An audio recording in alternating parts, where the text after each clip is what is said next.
മൂന്നാറിൽ വീണ്ടും കാട്ടുകൊമ്പൻ പടയപ്പയുടെ പരാക്രമം. രാജമലയ്ക്ക് സമീപം 8-ാം മൈലിൽ കാട്ടുകൊമ്പൻ വാഹനം ആക്രമിച്ചു. വെള്ളിയാഴ്ച രാത്രിയിലായിരുന്നു സംഭവം.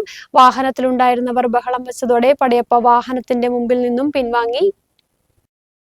സിനിമാ ചിത്രീകരണത്തിനെത്തിയ ടെമ്പോ ട്രാവലറിന് നേരെയാണ് കഴിഞ്ഞ ദിവസം രാത്രിയിൽ പടയപ്പയുടെ ആക്രമണമുണ്ടായത്. മൂന്നാർ മറയൂർ റോഡിൽ രാജമലയ്ക്ക് സമീപത്തെ 8-ാം മൈലിൽ വെച്ചാണ് കാട്ടുകൊമ്പൻ വാഹനം ആക്രമിച്ചത്. വാഹനത്തിലുണ്ടായിരുന്നവർ ബഹളം വെച്ചതോടെ പടയപ്പ വാഹനത്തിന് മുമ്പിൽ നിന്നും പിൻവാങ്ങുകയായിരുന്നു.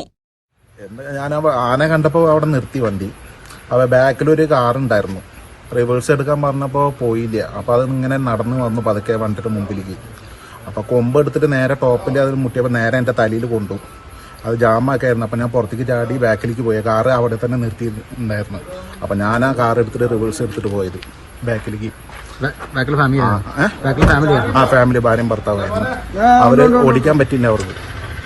അപ്പോൾ ഞാനാണ് ആ കാർ എടുത്തിട്ട് ബാക്കിലേക്ക് എടുത്തിട്ട് പോയി വണ്ടി അങ്ങോട്ട് ബാക്കിലേക്ക് ഇട്ടത് ഒരുപാട്. പിന്നെ എന്താ സംഭവിച്ചെന്ന് അറിയില്ല. പിന്നെ ആന താഴത്തേക്ക് ഇറങ്ങിയ ശേഷമാണ് ഞാൻ പിന്നെ വണ്ടിയുടെ അടുത്തേക്ക് വന്ന് റിവേഴ്സ് എടുത്തിട്ട് ഞാൻ പുറത്തേക്ക് എടുത്തത് റോഡിലേക്ക്.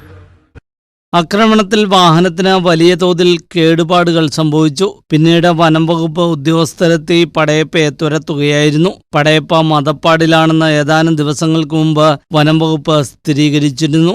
ആനയെ നിരീക്ഷിക്കുന്നുണ്ടെന്നും വനം വകുപ്പ് അറിയിച്ചിരുന്നു. കഴിഞ്ഞ വർഷം മദപ്പാടിന്റെ കാലയളവിൽ പടയപ്പ വലിയ തോതിൽ പരാക്രമം നടത്തിയിരുന്നു. News bureau, Munnar.